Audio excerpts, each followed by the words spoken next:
All right, and we are starting the stream. Splendid, splendid. All right. Hello, everyone. It is December 1st, 2024. Another beautiful Sunday. We're starting about an hour earlier at 12 p.m. It is a beautiful day outside. We hope that you all have been enjoying your morning. With that being said, we have a new topic for the betterment of the world. Reformist movements in the 19th century and Baha'u'llah as world reformer. That is an interesting topic brought to you by Dr. Najati Al-Khan. Now, we are so happy to have him with us again. We've had actually some other presentations with, Thank you. yeah, thank you for joining us. I'm going to give a short introduction because Dr. Al-Khan has been a repeat visitor and sharing amazing stuff with us as he has in the past. We're looking forward, high hopes to what we are to see and hear today. Now, he is an independent researcher and research associate at University of Bamberg in Germany. And this is from 2015 to 2022. Currently, he's affiliated with the Hebrew University of Jerusalem in Israel. Now, he has been fascinated with Baha'i studies, especially history, since his youth, studying Islamic studies and history. Then at university, it opened new vistas for him by learning Arabic, Persian, and in particular, Ottoman Turkish besides native Turkish, and of course, his almost native languages, German and English, he felt equipped to delve into Baha'i studies. Now, he's been publishing since 2001, various subjects, various topics, and his main path-breaking, his groundbreaking achievement, his MA thesis about the relationship of the Baha'i Faith to Islamic reform movements in the 19th century, and in a more deepened and extended fashion, his PhD thesis of the Baha'is and the Babis in the Ottoman Empire and Turkey between 1844 to 1920s. He is actually presented on these subjects with Clearwater Baha'is online, and you can really see amazing discoveries that he has made into these subjects. Now, you can also find papers he's published in 2008, revised and with the title Descent and Heterodoxy in the Late Ottoman Empire, Reformers, Babis, and Baha'is. Uh, you can also see his postgraduate research up to his current research, as it's crucial really because it's the genesis of the Babi and the Baha'i religions in the Ottoman context because it has not really been researched, but Dr. Al-Khan is researching it. So, as a specialist in late Ottoman history, he is also the author of most of his most recent book, Non-Sunni Muslims in the Late Ottoman Empire: State and Missionary Perceptions of the Alawis. And this is published in 2022. You also may find, if you look, some articles and peer-reviewed journals submissions that Dr. Al-Khan has made. Now, in addition to all of his amazing scholarly work in studying Ottoman history, which by all accounts he is really an expert in, he has also had the honor and pleasure of serving at the research department at the Baha'i World Center for some periods, and he was a visiting senior fellow at the chair in Baha'i Studies at the Hebrew University of Jerusalem. So you can see more about Dr. Alkan at academia.edu. Going back to our topic today, for the betterment of the world, reformist movements in the 19th century and Baha'u'llah as world reformer. Just a quick summation here that he's provided, you can find on clearwaterbaha'is.org, his abstract.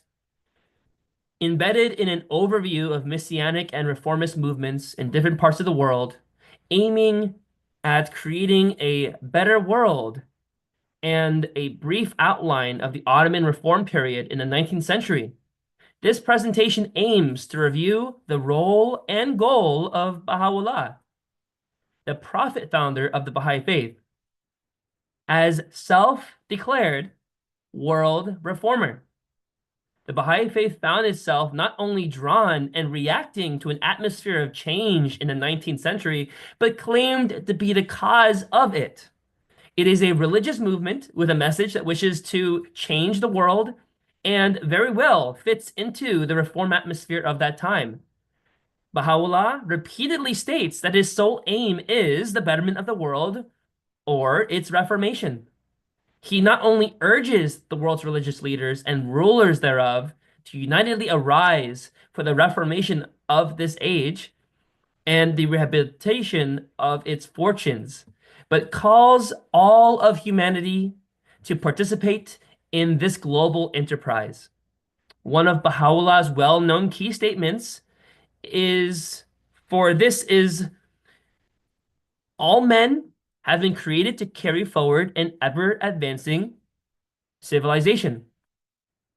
And one of the core statements of Baha'u'llah intended for efforts in advancing a peaceful world civilization with vibrant communities where serving others is the main objective is the betterment of the world can be accomplished through pure and goodly deeds, through commendable and seemly conduct. This statement by Baha'u'llah highlights the importance of virtuous actions and ethical behavior in contributing to the betterment of the world. The transformation of society begins with individual actions guided by principles of goodness and integrity. As world reformer, Baha'u'llah's mission is to inspire and guide people toward such behavior, thereby contributing to the realization of a more just, harmonious, prosperous, and peaceful world. In this sense, the title reformer is applicable to everyone, follower or not, who contributes to the betterment of the world and thus to peace in the world. Now, just a quick aside, Dr. Al-Khan, because I'm just so honored to have you here personally, there is this quote that came to mind that whenever you speak, whenever you've spoken about the Baha'is and Baha'u'llah's exhortations and this reform, there's a quote that Baha'u'llah has, and really it's an admonishment to all of us as human beings that we really need to take care of as we build this new world together. These words in a simple sentence, two sentences are, "I admonish you to observe courtesy, for above all else it is the prince of virtues. Well is it with him who is illumined with the light of courtesy and is attired with the vesture of uprightness." Dr. Al-Khan, it's such a pleasure to have you today. Everything that you've provided on clearwaterbaha'is.org, which we welcome everyone here, please go look at those videos. Today is going to be just like those, providing, again, a wellspring of knowledge and new information we can go research now ourselves. So thank you for showing up today for this beautiful presentation and preparing for this. We really thank you. The whole community here really thanks you for appearing via Zoom. Thank you. Thank you very much, John. Thank you. It's a pleasure always to be here with you. You provide the summary of my talk. I think that's it. We can we can close and finish. No, surely you jest. Yeah, as beautiful of an abstract as summary this was, it's one that will give everyone an expectation of what we're going to be delving into, so. and there's no doubt we're going to learn a ton more, because just because we went through that, it doesn't know we know what it means or we know where to look. So I imagine there's quite a bit we still have to learn. Thank you, John. Yes, my intention by doing this today, I mean, you all know this sentence about the betterment of the world. Do you see my screen? Yes, we do. It is not yet in share mode, but we see it as like now. Now we see in share mode. Yes, okay, yes, sir. Great. So what I actually thought in preparing this was I chose this quotation by Baha'u'llah: "The betterment of the world is accomplished through purely deeds," and so on. So we all know this quotation by Baha'u'llah. from Ruhi Book 1, actually. It's the very first quote in the series of Ruhi books, and I think it's not by chance this was put there. So I thought, what's behind this? What's behind this betterment of the world? The Baha'is and their neighbors and friends are working for. So I like to look like behind the scene, behind the curtains, to see how Baha'u'llah, why Baha'u'llah said this, and how it fits into the historical context, like of the world, of his world at that time in the 19th century, especially. So I was curious, and there are some excellent books and articles about the 19th century, about these reformist movements, about religious movements, messianic movements. And so my idea is just to put like Baha'u'llah as world reformer, as he calls himself, into this global context. And I hope I can answer some questions by it, or it may be a start to further research, actually. And let me also say that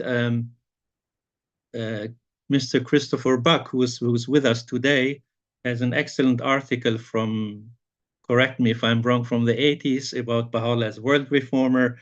So this was also one of my inspirations, actually, to look further into that topic and provide the, as I said, the global context for that. What I would like to do is give you a brief outline of the global history as context for Baha'i history, of Baha'u'llah's role as world reformer. And my focus will be, again, still Baha'u'llah and Ottoman reform, if I may, because that's my expertise. So I will provide just a little bit around that, what happened outside the Ottoman Empire and outside Iran, on a global scale, and then come into the topic of Ottoman reform and how Baha'u'llah and Abdul-Baha responded to these topics prevalent at that time. So historians speak about the 19th century as the long 19th century, and they start from the French Revolution, 1789, because it was a landmark. It was that event which really changed much in the world, all over the world, the ideas of the French Revolution. So the long 19th century begins in the estimation of some historians in 1789 until the beginning of the 20th century, basically until the First World War. So that's why we speak about the long 19th century, because from the French Revolution up to the World War I, it's all one process that's linked, that has many events that are linked together. And the British historian Eric Hobsbawm divides the 19th century into three eras. The first is the Age of Revolution from 1789, so from the French Revolution until 1848. And 1848 is really, again, a landmark all over the world. There were revolutions worldwide, all over the world, in Europe, in America, in South America. And we have, of course, Karl Marx and his idea of communism in 1848.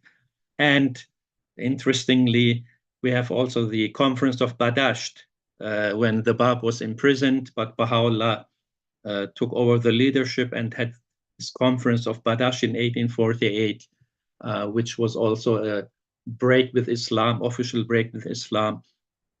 And then the second era of the 19th century is called the Age of Capital from 1848 to 1875.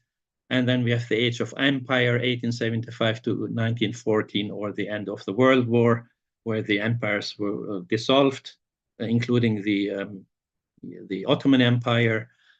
And in the 19th century, actually, the 19th century witnessed so many, the emergence of religions and religious movements all over the world, from America to Europe, to the Middle East, to China. We have many, many movements.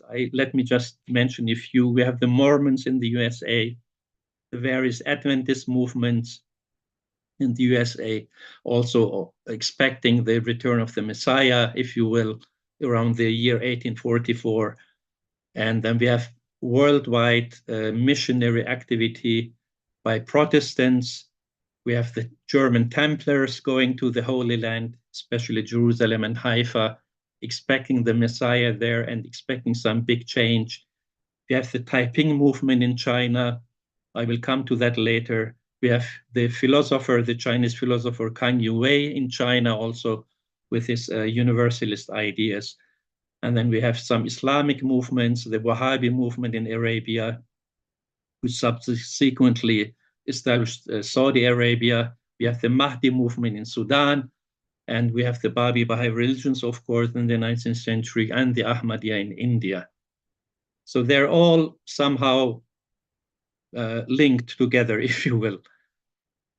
And these movements were often reaction to the search for spiritual renewal or liberation, social upheaval, and colonialism sometimes. And the goal was more or less to replace the existing order for a better order or for a better world.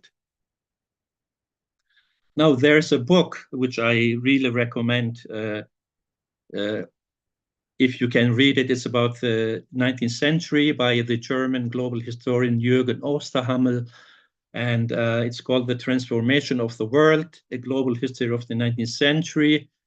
And it's a huge book. But if you're interested in this reform and renewal stuff and maybe want to understand better the context like of the emergence of the Baha'i religions, I really recommend you to read those pages. And there in the chapter about reform and renewal, this German historian says, even more than the 18th century, the 19th was an age of reforms and new departures in religion. So the 19th century really stands out as a very special century. And he goes on and says that many of these movements or religions, though not all, can be explained with the cliché of the challenge of modernity. Much as basic themes of pietism took on new shape in various evangelical movements of the 19th century, worldwide Protestant missionary movements who aimed the evangelization of the world or illuminating and emancipating the world, and what they called the Great Awakening. And they were anticipating also the second coming of Christ, actually, in the 19th century, and worked for this all over the world. And according to historians, also the mid-19th century witnessed the utopia of the Protestant missionaries in Turkey, who with an almost millenarian belief in a new social and symbolic order, promoted their own evangelistic, educative, and civilizing efforts, and linking their modern belief in progress with evangelical spirituality. And they were inspired by the teachings of their religion, of course, by Protestantism, and by their patriotism for their young country, the USA. And this led them to a belief that American ideals should be spread throughout the world. And this formed the basis of the Second Awakening, which was a revivalist or millenarian religious movement, as I said. And under the aegis of an organization that was founded in the United States, they sent missionaries all over the world to achieve their goals, to evangelize the world and usher the second coming of Jesus. And the Ottoman Empire, in the estimation of the Protestant missionaries, was actually very crucial because of the Holy Land and the conversion. They aimed the conversion of Jews, native Christians in the Middle East, and non-Sunnis, especially those who they deemed as heretical, like the Druze, the Nusayri Alawis, the Turkish and Kurdish Alevis, and so on.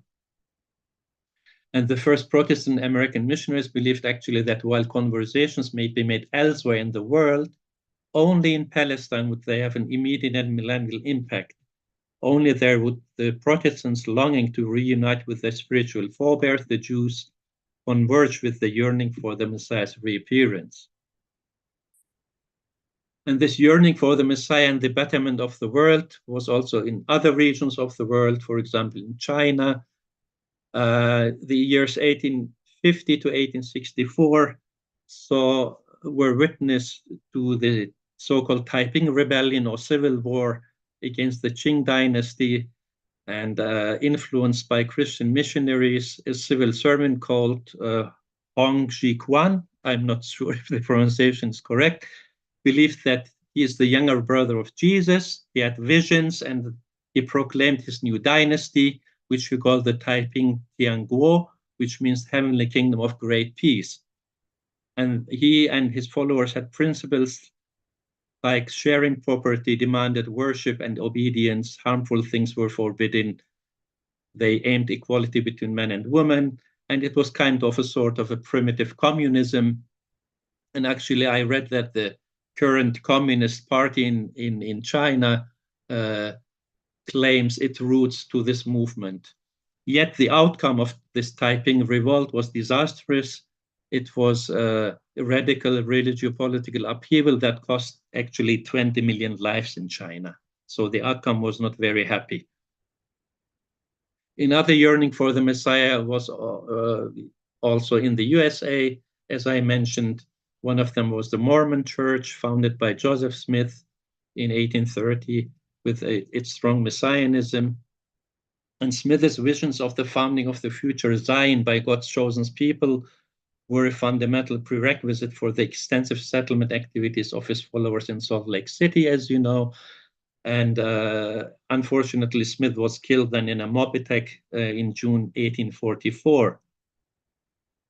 So Joseph Smith, as he claimed, had prophecies about, he claimed a new thing, like a new Christianity, if you will. And there are also prophecies about the coming of two religious figures, actually, in his lifetime.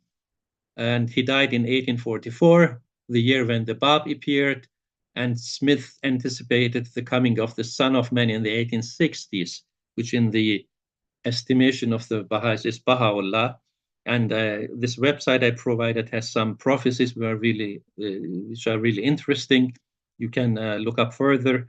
And one Baha'i view about Smith is this from the Universal Law of Justice, which says, as for the status of Joseph Smith, founder of Mormon faith, he is not considered by Baha'is to be a prophet, minor or otherwise, but of course he was a religious teacher sensitive to the spiritual currents flowing in the early 19th century directly from the appearance of the Bab and Baha'u'llah and the revelation of the messages of hope and divine guidance.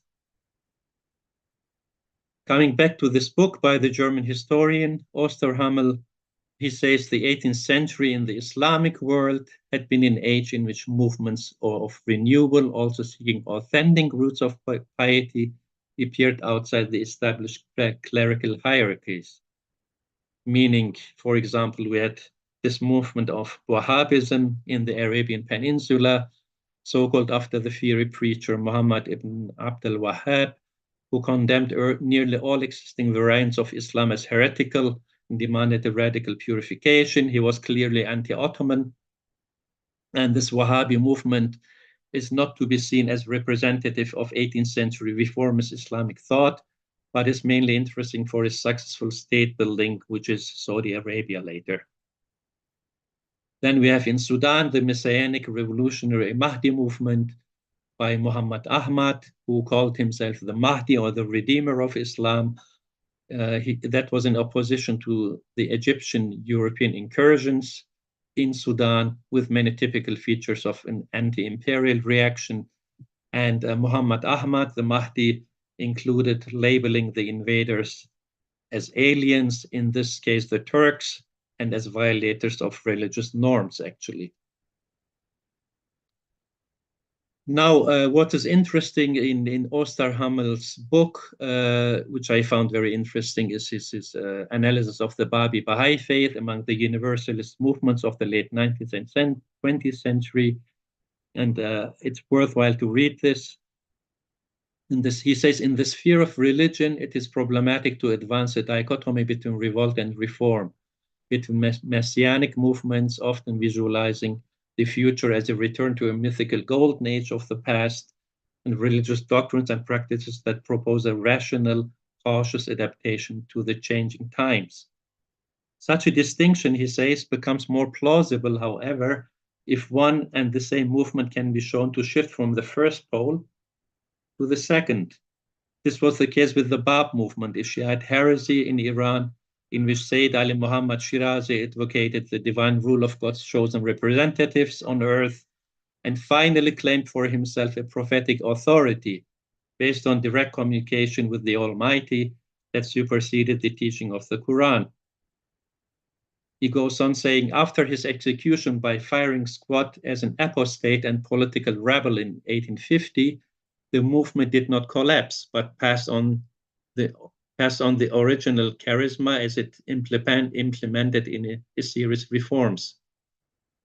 A comrade of the Bab, Mirza Hussein Ali Nuri, or Baha'u'llah, undertook this task during his decades of exile in the Ottoman Empire. While referring to himself as the universal Messiah or the reborn Christ, Mahdi and Zoroaster rolled into in one, he took great pains to recast the teachings of the movement in cosmopolitan terms, attuned to the modern world. Following his death in 1892, the Shiite messianism of the founder became the modern Baha'i religion, which after 1910 spread to Europe and America, and today has its spiritual and organizational center in Haifa, Israel. Along with Mormonism and Indian Sikhism, it is one of the few new religious creations to have survived from the 19th century. And then he goes on also saying that Baha'u'llah, together with the exiled Chinese philosopher Kang Youwei, the creator of great community utopianism, was one of the major thinkers of the late 19th century who cut across cultural boundaries. The modern elements in the Baha'i Faith were its advocacy of a constitutional state and parliamentary democracy, its support for an expansion of women's rights, its rejection of religious nationalism, its renunciation of the doctrine of holy war, its concern for world peace, and its openness to science. I think this is very interesting to read by a non-Baha'i historian, I find very impartial and objective. So let me share a few about this Chinese philosopher that was just mentioned, Kang Youwei. So as we read, he was a utopian philosopher who promoted the world community in peace and justice without discrimination, exploitation, and borders, similar to the vision of Baha'u'llah. He created philosophy that would lead to world peace. His vision of a global great community or great unity anticipated a world community transcending the boundaries of nations, ethnicities, genders, and hierarchies. Detailed step-by-step instructions, his major work in the book on Great Unity. However, we read that Kang Youwei advocated one world with a racial hierarchy in which inferior races must disappear. So his vision was not as inclusive and far-reaching as that of Baha'u'llah. But still, there's some connection between the universalist and cosmopolitan ideas of the Baha'i Faith and the spiritual networks and universalist movements in early 20th century China, partly influenced by this Kang Youwei. And Kang Youwei, interestingly, went in 1908 to Istanbul, to the Ottoman Empire, and witnessed the revolution of the reform-oriented Young Turks in the late Ottoman Empire, which he wrote in this travelogue. And the Young Turks, in turn, which you probably know, were in contact with Abdul Baha, Abbas Effendi. So then clearly the 19th century was also very eventful in the Ottoman Empire and Iran. And the Ottoman reform movement actually was more effective in the long run than that in Iran. And in both cases, the Baha'i community found itself in an atmosphere of change and transformation to which it naturally responded. Baha'u'llah and Abdul Baha responded to this. Its message, the Baha'i message, which wanted to change the world, fits, in my opinion, very well into the reform atmosphere, especially in the Ottoman Empire and Iran. The Ottoman Empire, to start with, since the 18th century, saw the need to modernize and strengthen the state in the face of challenges within and outside the empire. So what we then have is from 1839 is the reform period, the Tanzimat, which means literally the reorganization, and it was announced in 3 edicts in 1839, 1856, and 1876. So it aimed the modernization of the Ottoman state and society.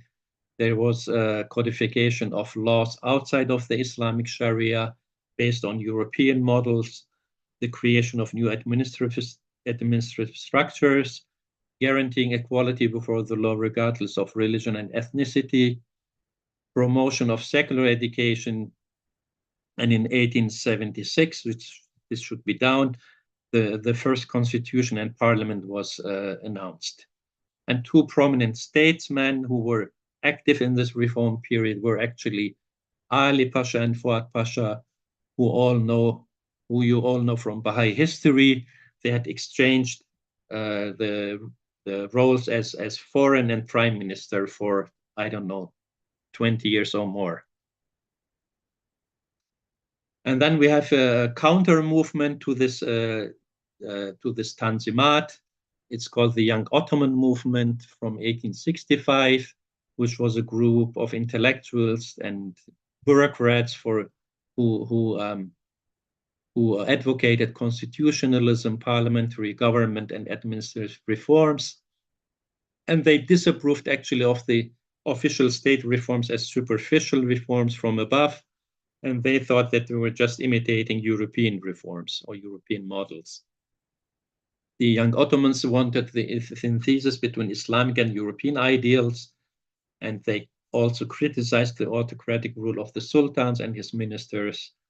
They demanded greater participation of the Ottoman population in governance, which was in theory actually, and they played a significant role in the implementation of the first Ottoman constitution in 1876 and the parliament. That's another chapter for itself. The young Ottomans were in good contact with Baha'u'llah and Abdul Baha, and both groups, both the young Ottomans and the Baha'is, were exiled actually to Akka in Cyprus. So naturally they had contacts, but this is another chapter which would be too long to mention here. And then we have a second generation of Ottoman reformers, the Young Turks, who rose to prominence in the late 19th and early 20th centuries. They established the Committee of Union and Progress that advocated the reinstallment of this constitutional government and modernization and nationalism. The Young Turks consisted of various groups, including liberals, reform-minded military officers, and nationalists. Their goal was to overthrow the autocratic rule of Sultan Abdul Hamid II and establish again a constitutional monarchy. The revolution of 1908 actually was successful in reinstalling the Ottoman constitution and the parliament. And after a failed counter-revolution in April 1909, the Young Turks deposed Abdul Hamid II, and from that time on, the power of the Sultan subsequently was insignificant, actually. So there were also other Islamic reform movements in the Ottoman Empire, for example, in Egypt, that sought to reconcile Islamic principles with modernity, to work for social justice, and to promote Islamic education and ethics.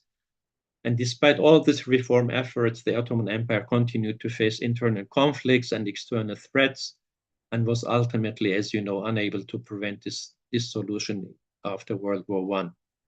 However, the reforms were not in vain in the 19th century and laid the foundation for the modernization efforts of the successor states in the region, especially the Republic of Turkey, founded by Mustafa Kemal, who was later named Ataturk. So Baha'u'llah's exile to Baghdad in Iraq, and then to European Turkey, and then Palestine in the Ottoman Empire was crucial in that, there was a discourse and discussion of modernist ideas among the Ottomans, referred to in Turkish and Arab newspapers, and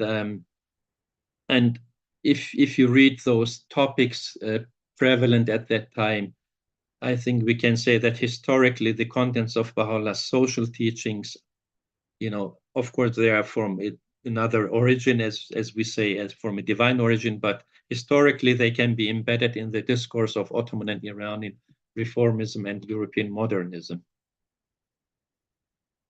And we have also context of Baha'u'llah with Ottoman statement. As you know, I will just skip this because, as I said, as you know, he heavily criticized Sultan Abdulaziz and Ali and Fuad Pasha in some tablets. And his criticism actually was similar to that of the young Ottomans, who were against autocratic rule, injustice, arrogance, and carelessness towards the people. And despite all the injustices Baha'u'llah faced in the Ottoman Empire, he advised Sultan Abdulaziz to obey the commandments of God, to be impartial towards his subjects, and not to allow himself to be oppressed by anyone, and to be a just king. And despite all this, as I said, despite the misconduct of the Sultan and his ministers towards Baha'u'llah, Baha'u'llah always presented himself as a counselor to Abdulaziz and his ministers. Baha'u'llah says that the Sultan should not place the affairs of the state in the hands of others, especially not rely on his ministers who are not worthy of his trust, but on sincere and just ministers. And he advised the Sultan, consult with them concerning the matter, which is a Quranic commandment actually. And this issue of consultation is, in this case, has Quranic Islamic roots. So Baha'u'llah's need for consultation in human affairs in general is very important, but also in government in particular, as he stresses here in the tablet to Sultan Abdulaziz.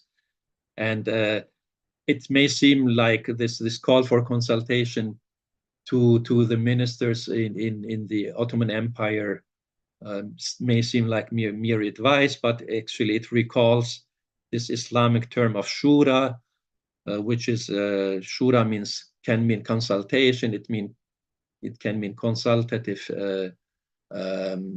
council and so on. It was widely used in the Ottoman state and also later in Iran for consultative institutions. Also, the young Ottomans refer to this consultation based on early Islamic and Ottoman traditions as a tool for modernizing politics, actually. So in line with this, so it's similar, like Baha'u'llah's, when he voices the need for consultation, it's actually similar to that of the Muslim reformers, but Baha'u'llah's call is for a new global renewal, not just a regional one, not just for the Ottoman Empire, not just for Iran, but it's a global renewal. And consultation should not be only in the government, but in every level of society. And with the claim to a new religious mission, Baha'u'llah, he called himself a world reformer in some tablets. And in numerous of his writings, he not only emphasized material progress, but also the spiritual renewal of humanity. And as we know, he addressed spiritual and secular rulers of his time.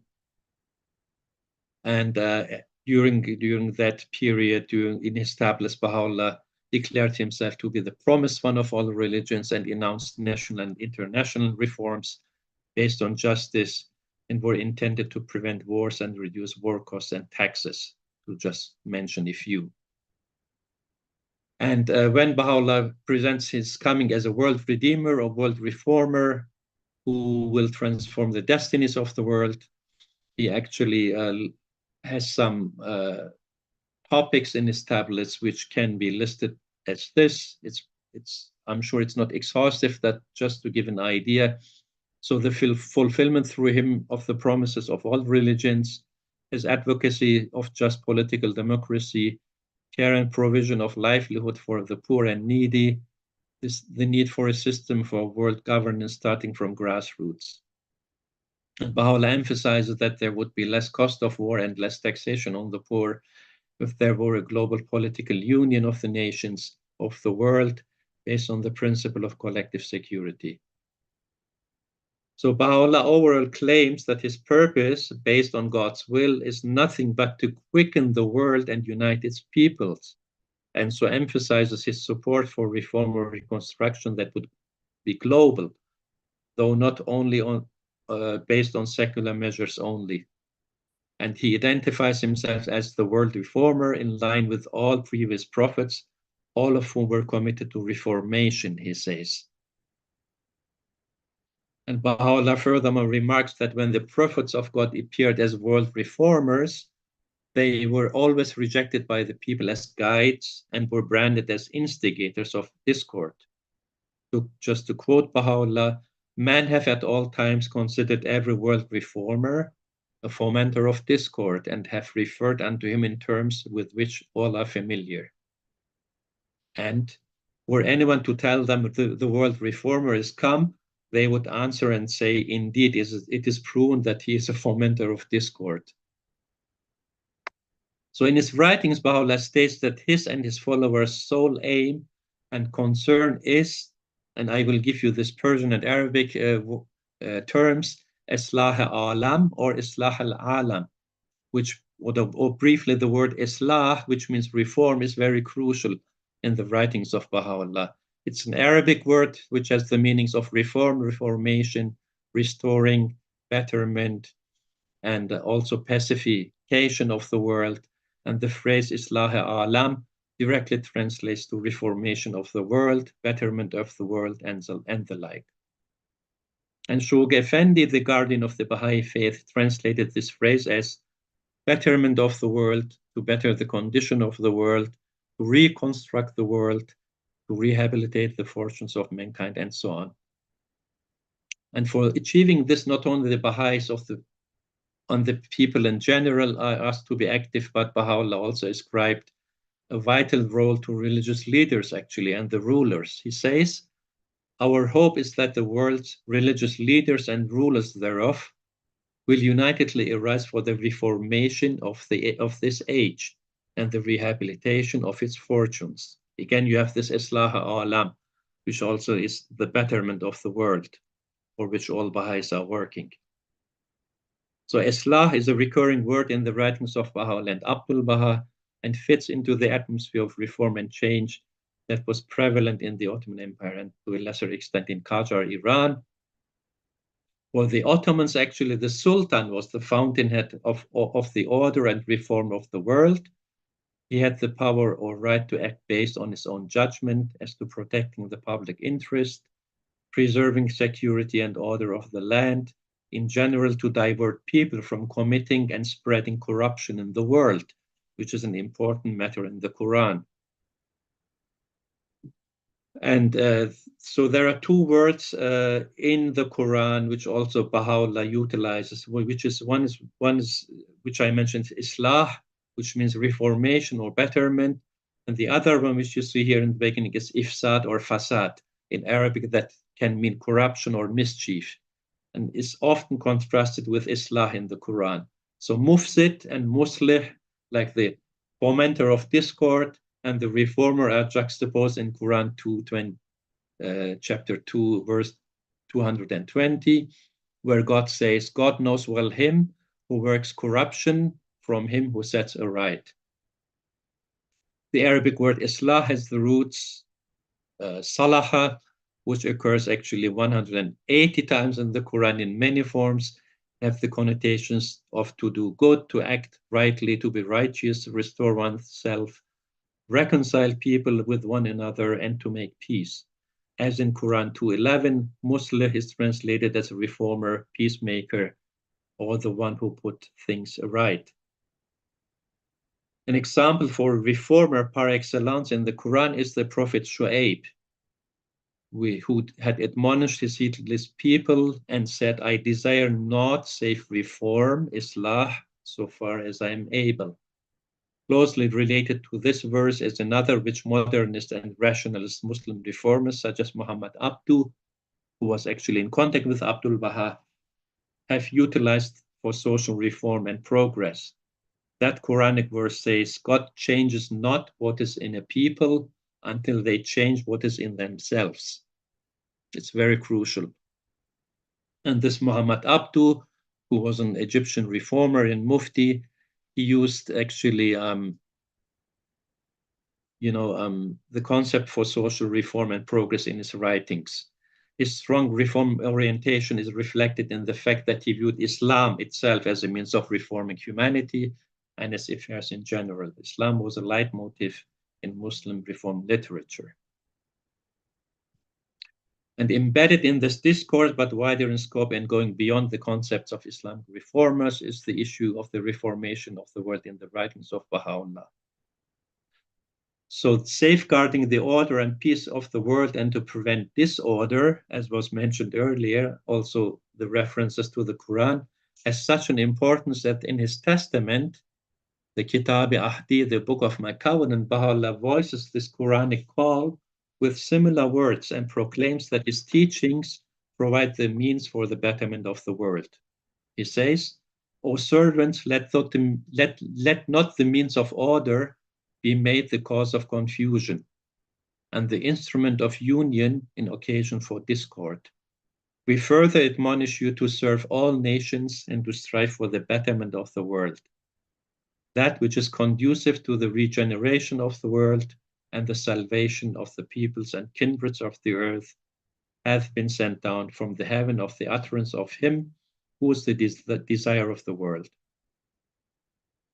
Baha'u'llah repeatedly emphasized the need and importance of the betterment or reformation in order to turn the hatred among people into unity and enable the rulers on earth to abide by God's will. In one tablet, Baha'u'llah remarks, well is it with him who arises for the rehabilitation of the world. There are many, many examples which I cannot quote here, but there are really many examples from published writings, translated writings, and unpublished writings as well. Baha'u'llah further says that the purpose of the creation of humanity actually was the betterment of the world. He says all men have been called into being for the betterment of the world. It behooveth every soul to arise and serve his brethren for the sake of God. One of the core statements of Baha'u'llah intended for efforts in building vibrant communities and serving others is the betterment of the world and can be accomplished through pure and goodly deeds, through commendable and seemly conduct. So this is, as I said, this is the first quote from the Ruhi 1 book, which Baha'is use all over the world with their friends and neighbors. So as world reformer, Baha'u'llah's mission was to inspire and guide people for such behavior, thereby contributing to the realization of a more just, harmonious, prosperous, and peaceful world. So in this sense, the title reformer, as also John read in the summary, is applicable to everyone, in my opinion, follower or not, who contributes to the betterment of the world and thus to peace in the world. But first, the individual must change if he wants to change the world. Whatever changes we want to effect in society, Baha'u'llah says, has to begin with us. Baha'u'llah's maxim in this regard is, let deeds, not words, be your adorning. In his Lahi Dunya, the tablet of the world, a significant summary and proclamation of his world reform, if you will, Baha'u'llah also calls his followers and the people of the world in general not to be self-centered, but to fix their thoughts upon acts that will further the needs of humanity in general. He says, do not busy yourselves in your own concerns. Let your thoughts be fixed upon that which will rehabilitate the fortunes of mankind, Islahi Alam, and sanctify the hearts and souls of men. This can be best achieved through pure and holy deeds, through a virtuous life and a goodly behavior. This aligns with another famous utterance by Baha'u'llah in the same tablet where he says, let your vision be world-embracing rather than confined to your own self. Baha'u'llah is a prisoner of the Ottomans. He voiced these sentiments not only to humanity in general, but also to Sultan Abdulaziz, as I mentioned in several tablets.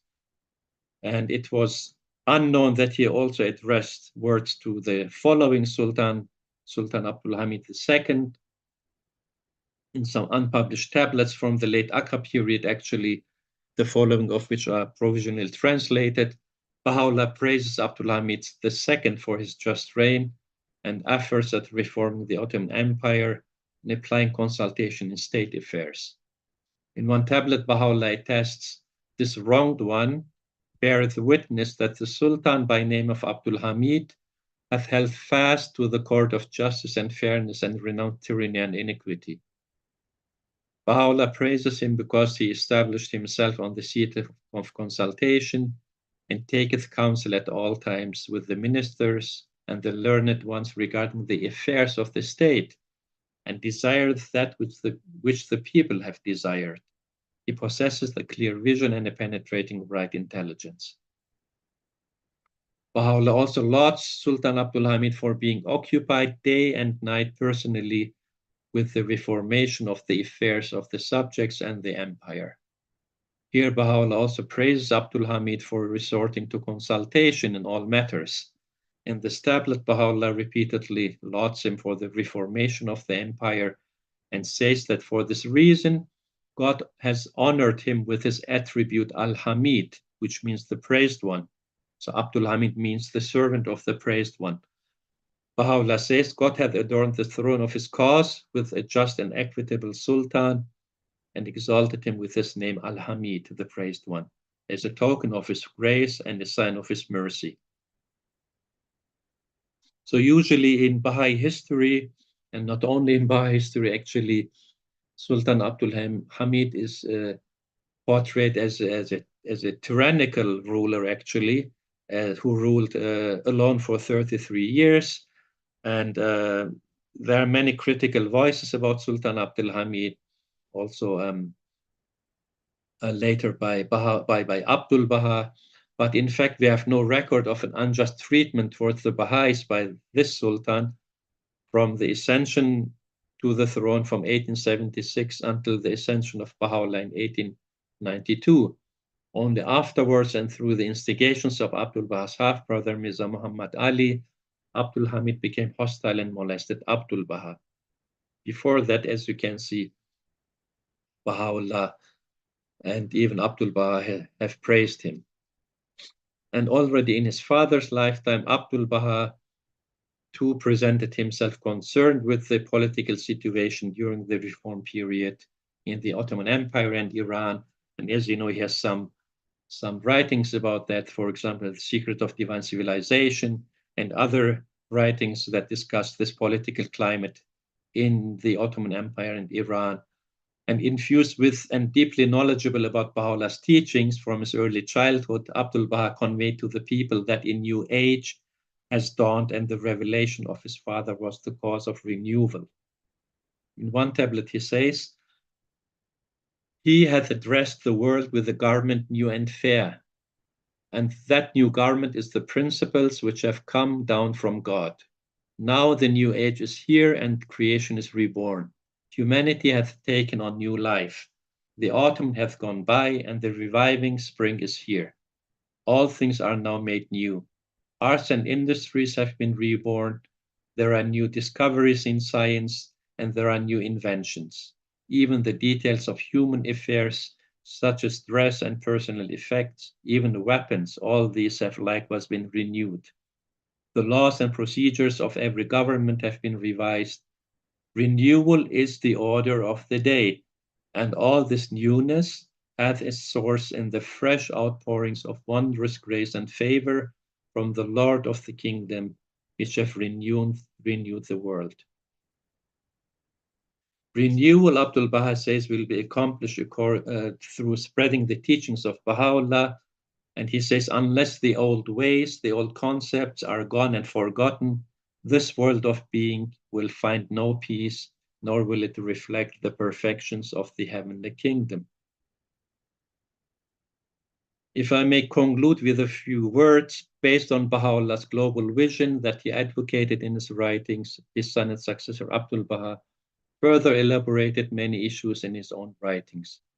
That was a topic of another presentation of mine, which is also recorded at Clearwaters. And on the basis actually of a comparative approach to the writings of Baha'u'llah and Abdul Baha and Ottoman reformers, we can say that certain ideas certainly converged, were similar. The approach of Ottoman reformers was embedded in the framework of a modernist revivalist Islam, but the responses of Baha'u'llah and Abdul Baha can be regarded beyond Islamic concepts. They offered universalistic reforms that went beyond the proposals of the reformers in the Ottoman Empire and Iran. And both Baha'u'llah and Abdul Baha wish for the peoples of the world, whether Baha'is or not, that they labor for a new age of cooperation that would lead to world peace. To quote Abdul Baha, they may make the world a new world to the end that the old earth may disappear and the new earth appear. Old ideas depart and new thoughts come. Old garments be cast aside and new garments put on. Ancient politics whose foundation is war be discarded, and modern politics founded on peace raise the standard of victory. So Baha'u'llah's world reformer advocated far-reaching principles and goals for a global development and progress, and called secular and religious leaders to participate in it. Yet he and Abdul Baha made the reformation of society dependent on the ethical behavior and active social action of the individual. Thank you for your attention.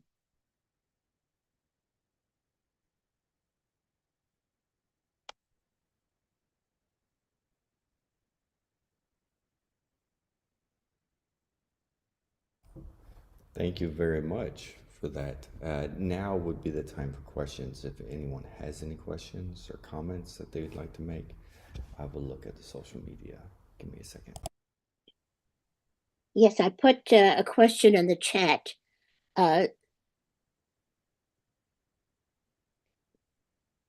Yes.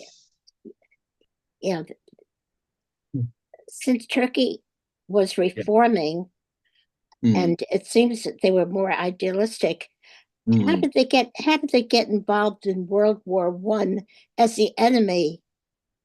And they lost so much of their property.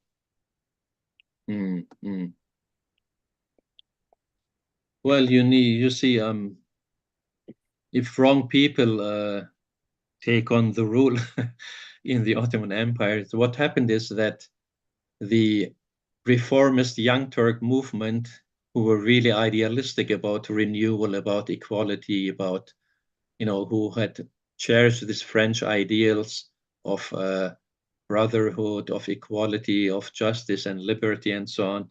So the Young Turks were consisted of several really like different groups under one umbrella.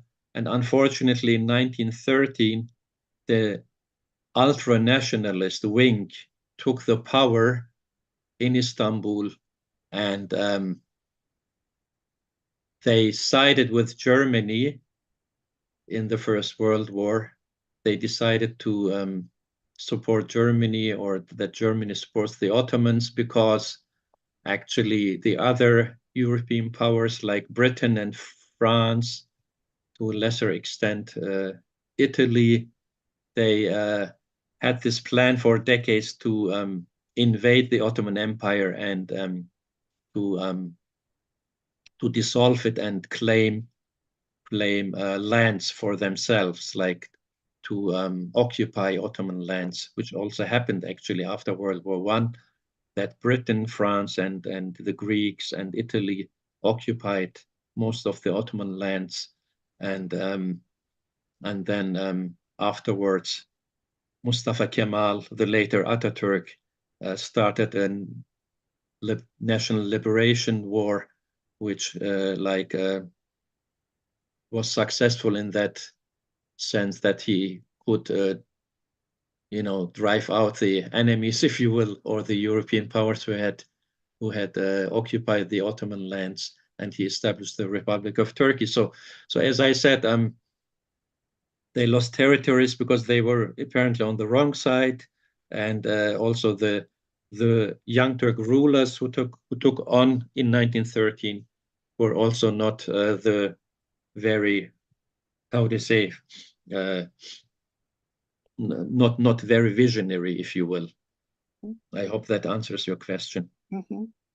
So they actually felt that they had to get into that war because of the threats of the, well, oh, that's not, so there's two sides to the story why they got involved out of their, okay, thank you. Yeah, pleasure.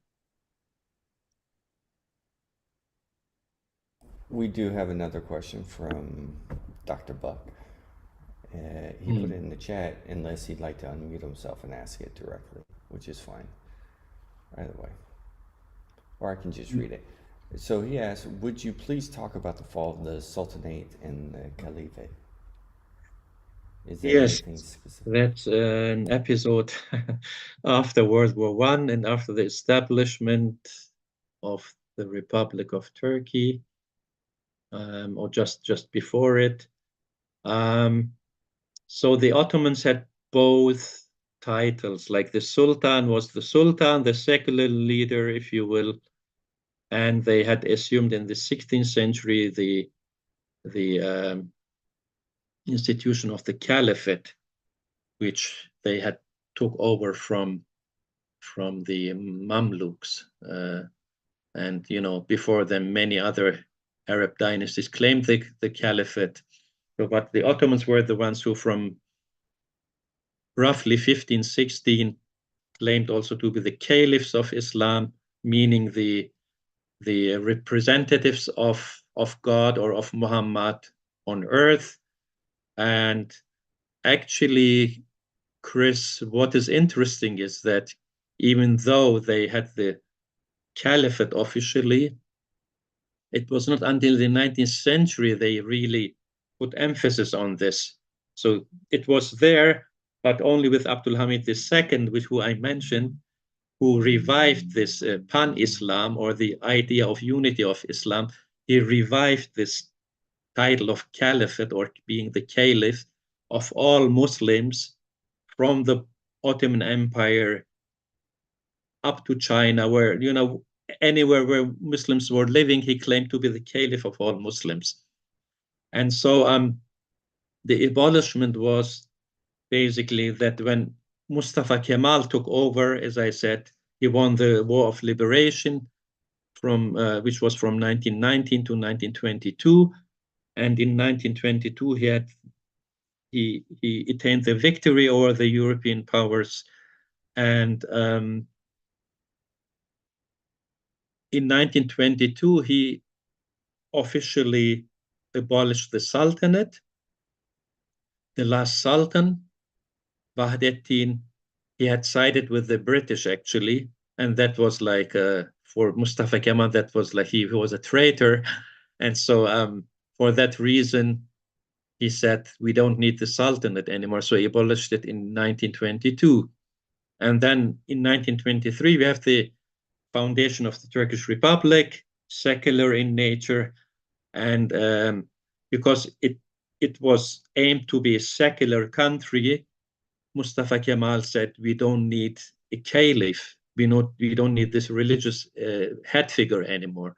So then in 1924, he abolished the caliphate as well, because, the claim was the secular country. And in Mustafa Kemal's or Ataturk's estimation, this Islam, which was understood by the Ottomans, it wouldn't fit anymore to rule Turkey, or to rule the Muslim world. And so he put emphasis on secular ideals, on European reforms modeled after European examples, and so on. Actually, as I said, a continuation of those Ottoman reforms, secular reforms that were beginning in the 19th century. But at that time, in the 19th century, no one would dare to say we have to abolish the Sultanate and the Caliphate, but only Ataturk was daring enough to actually abolish. So, and if you read actually the writings of Shoghi Effendi, it's very much in line with what Mustafa Kemal had in mind. Like, also showing appendices, these were useless institutions, more or less, like old-fashioned. You can read it in Promised Days Come. I hope that answers your question. Thank you for that. So Joseph had his hand raised, and then there's a question in the chat that we can go to after that, and then Terry. And I think that will be all the time we have for today. Can you talk about Sir Stratford Canning during the Tazamot period, especially with the Edict of Toleration in 1844? Yes.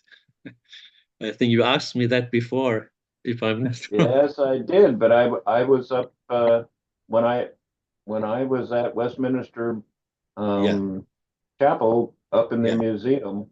They actually were able to find that there was an edict in 1844, yet you did not put that in as a Tazamot edict.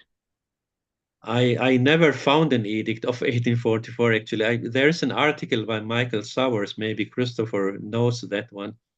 It discusses the so-called Edict of Tolerance, Yes. after the Jews were allowed to the Holy Land and so on. The Jews and the Christians. Yes, but there's no, I mean, I haven't seen in any literature such a specific edict, which is also from 21st March of 1844.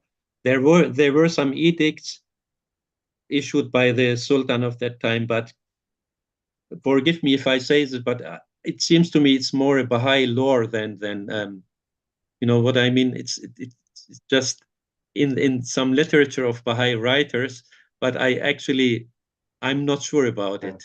Then you obviously haven't seen the documentation that I have seen. Maybe you can send a copy. Yeah, it might be better to continue that conversation offline. So, yes. Thank you, Joseph. Terry? Yes. Hello, Pa. You briefly mentioned about the French Revolution having influence on the world. What are your thoughts about the French Revolution's contribution to the American Revolution and possible? No thoughts on that, or? That would be answered by Christopher Buck, I guess. I'm not into American history. Okay. But maybe Christopher, you have to say a few things. Do you live in Portugal, or where do you live now? I'm in Germany. Germany, okay. There was a Baha'i that from Portugal had a talk, and I was just wondering if you might have been him. Oh, you mean Marco Oliveira? Yeah, he had a talk on the Tablet of Wisdom the other day, and I just thought that you might be. I saw that there were some things that seemed to be a continuation of the Tablet of Wisdom, and I just thought that was rather interesting. Thank you. Sure. Thank you for your answer. Thank you. So I'm just gonna jump real quick to this last question, and then we'll have to wrap up here for the day. I greatly appreciate your time, Najati. Thank you. So this question, it's kind of more. I'll just read it. When a country's when a country starts a war, it seeks profit, and enormous amounts of money is involved. How is this possible that countries will refuse from wars? I guess there's this concept in the writings, right, where war will be no more, and it's just nothing that you've been able to actually spend a lot of time on. Okay. Sorry. No, that's fine. Thank you. Are there any questions to the contents of my presentation? Yeah. Well, it's a lot of content. Anyway, it will be online. So. Yeah, it will be online, and we can carry on the conversation in the chat, and as well as the chat on Zoom, which is active, and then you can also do comments on the videos themselves. And is there a way in which people can actually reach out to you directly? Yeah. If people have questions, they can always forward them here to us, and we can forward them and get them taken care of in that way. All right. So, we would like to know you're coming back in a couple of weeks, correct? Yes, the 12th of January, I think. No, yeah. Yes, I believe so. Mm. But so look on the website for more information on that. Thank you. And all right.